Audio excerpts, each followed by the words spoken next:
Where do you come down on that scale? Well, first of all, I'm going to tell you that the constellation sexual compulsiveness or extreme promiscuity, alcoholism or substance abuse, difficulty regulating emotions and self-soothing, bedwetting, which he admitted he was as a child, distorted sense of self-loathing, shame, guilt, a schism between a public image and a private self, feelings of isolation and mistrust, and difficulty getting close to others, all of which were things Mickey struggled with. Where do I come down on it? People ask me all the time, is he still your guy?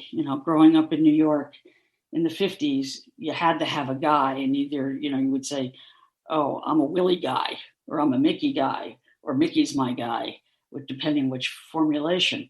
And I would always answer, no, he's not my guy anymore. He's just a guy, and that's better.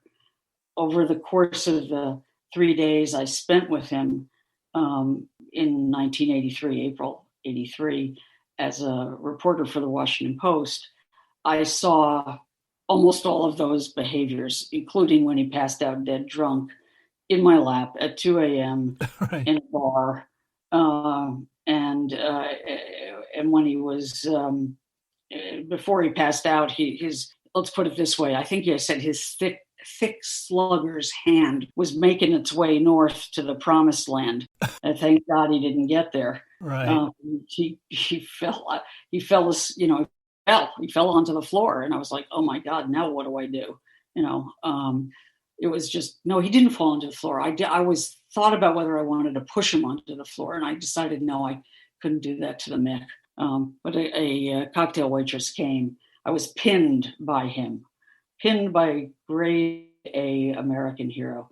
And a cocktail waitress finally came and helped lift him off of me, and we got him to the elevator. Now, you know this, Justin, because you've read the book more recently than I have. I think I start this book by admitting or declaring that the hotel where Mickey was employed as the ambassador of sports was the same hotel where my parents had their one night honeymoon before my father shipped out in December 1941.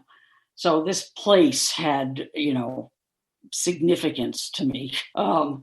And we got Mickey to the elevator, and there are parts of that hotel were just gorgeous old deco stuff. It was the last one to open on the beach in Atlantic City before the crash, or to be planned and constructed before the crash. And we push him into the elevator, and he looks at me propping himself up on, some beautifully polished brass, handrail. You coming upstairs with me tonight, Jane? And I said, no, Mick, I don't think I am. He smiled that famous cockeyed mantle smile and said, oh, well, you know what they call me, don't you? And I said, no, Mick, I don't. And he said, well, they call me Mighty Mouse because I'm hung like him. And the door slid shut, taking him off to wherever he was going to go off to. And I went into my room and cried. It was the end of my childhood. So, that's obviously a very rough experience. Did you find that after you went through all the research, like I said, especially with stuff with sexual abuse, I don't want to say it justifies his behavior, but at least maybe explains it in some way, you know what I mean? Oh, totally. And he suddenly made sense. It completely humanized him. And, and particularly the thing that, dignified him at the end was getting sober. Right. One of the things that astonished me is the next day after this debacle, I got angry at him. And I don't think people are supposed to get angry at, grade A American heroes. I met him for breakfast. He was hungover, but he was there. And I said, what were you thinking? What kind of adult acts like that? And I said, and by the way, you farted in my face when I was 7 years old and waited for an autograph outside Yankee Stadium. And, oh, hell, Jane, I'll give you an autograph now. And he gets this beautiful picture of him in a pink shirt, and he's looking in the pink, and he writes, "Sorry I farted, your friend Mick." He told me that day that he had already been diagnosed with cirrhosis of the liver. And he continued to drink until he finally went for rehab in 1994, by which point he was clearly already dying. He got the transplant that was so controversial, but he did get sober. And he did come out and say, "Don't make the mistakes I made." And having, talked to a lot of drug and alcohol counselors and people who suffer with many of those issues, I know how hard it was for him to get sober. It was an act of extreme, it requires courage and determination. And, people would say to me, well, it's a shame that he only had 14 months sober before he died. In fact, I said that, and I said it to Sam McDowell, Sam, who lost everything because of his alcoholism, and then started to run a place in Florida where athletes who needed help reestablishing their lives could go. And so when I said this thing, I said, "Well, Sam, everybody says, what a shame it was he only had 14 months sober to be the man, he could be, the best man he could be." And Sam gave me hell. He said, "That's not a tragedy." It turned my viewpoint around, all the way, because he said, "That's not a tragedy." He got sober and he died a peaceful death, an honorable death. Damn. Right. That's not a bad thing to be able to say. Well, let's shift the tone here a little bit, because I want to talk about one of my favorite parts of the book. In April 1953, Mantle hit a home run in Griffith Stadium in Washington that has taken on aspects of, I would say, mythology or folklore almost in baseball history. It is the first, quote, tape measure home run. And he hit it out left field beyond the stadium. And it's just amazing the amount of work you put into tracking down the details of this home run, because I think the official word from the Yankees PR people was that he had hit 565 feet.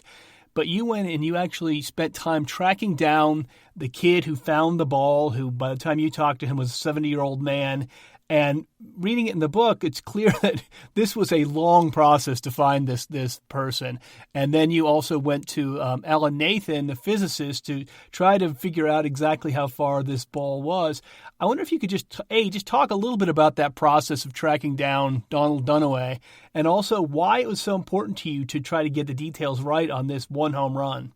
Well, because it was called the first tape measure home run, which, and it bothered me, to think, oh, sure, somebody in the Yankee PR department is walking around with a tape measure that just happens to go 565 feet waiting for Mantle to hit a ball to the end of it. It was patently absurd, but you don't stop to think about it. But, the PR guy, smart guy, he coined the phrase tape measure home run. He claimed he measured it. In fact, it was not until 2 years later that Mantle, they celebrated this event by giving him a silver tape measure, which you see him standing out in the outfield holding this gigantic silver round, canister thing with the tape coming out of it.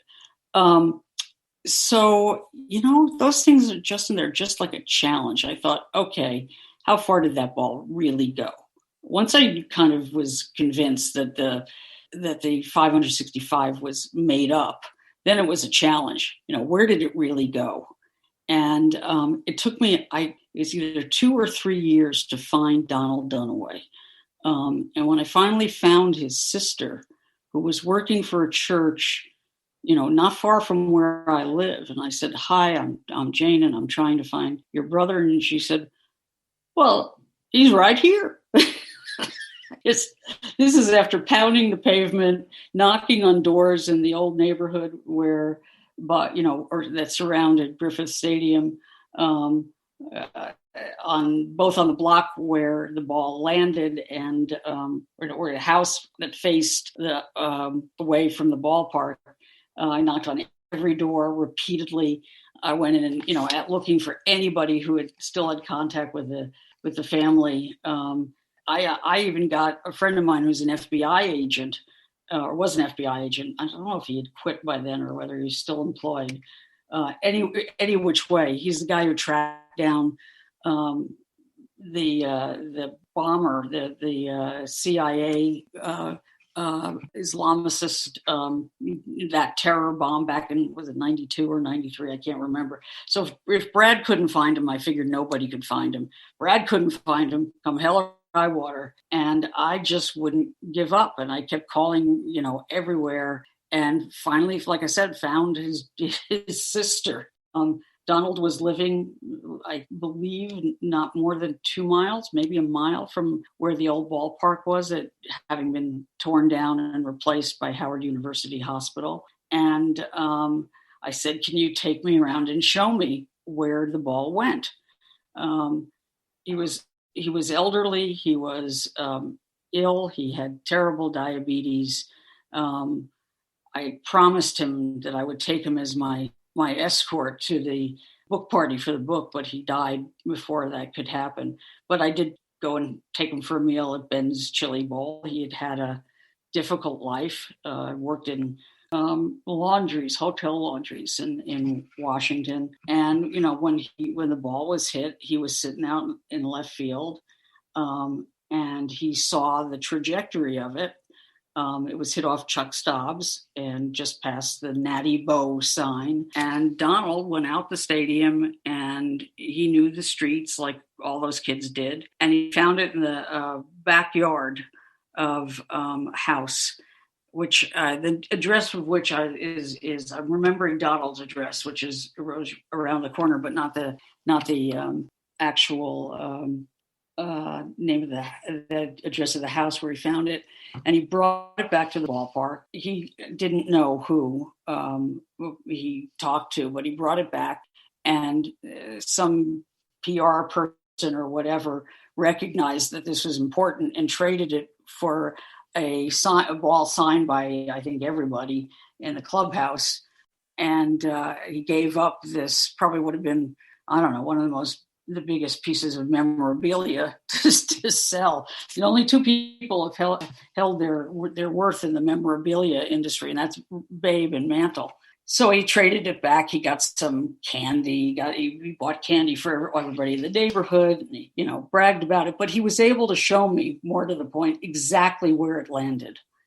And that's when I called Alan Nathan, who is the physicist who has done just a tremendous amount of work with Sabre to explain the trajectory of balls and why they do what they do and how players do what they do. And so with the help of Sanborn insurance maps, Alan was able to find home plate, or where home plate would have been, unlike, say, in Pittsburgh, where they have a marker where home plate was, and now it's university there. But Howard didn't have anything showing where the home plate was. So he had to do a lot of fancy math, none of which I can do or understood. Right. But once he found home plate, then we had to measure to the spot where Donald found the ball. And Alan's calculation was that it traveled between 530 and 540 feet. Still a hell of a poke. Were you surprised that Donald Dunaway remembered so much more than 50 years after the fact? No, it was probably the best day of his life. Right. Yeah, it's probably the most exciting thing that ever happened to him. Exactly. You took 2 trips, I believe, to Commerce, Oklahoma, the city where Mickey Mantle grew up.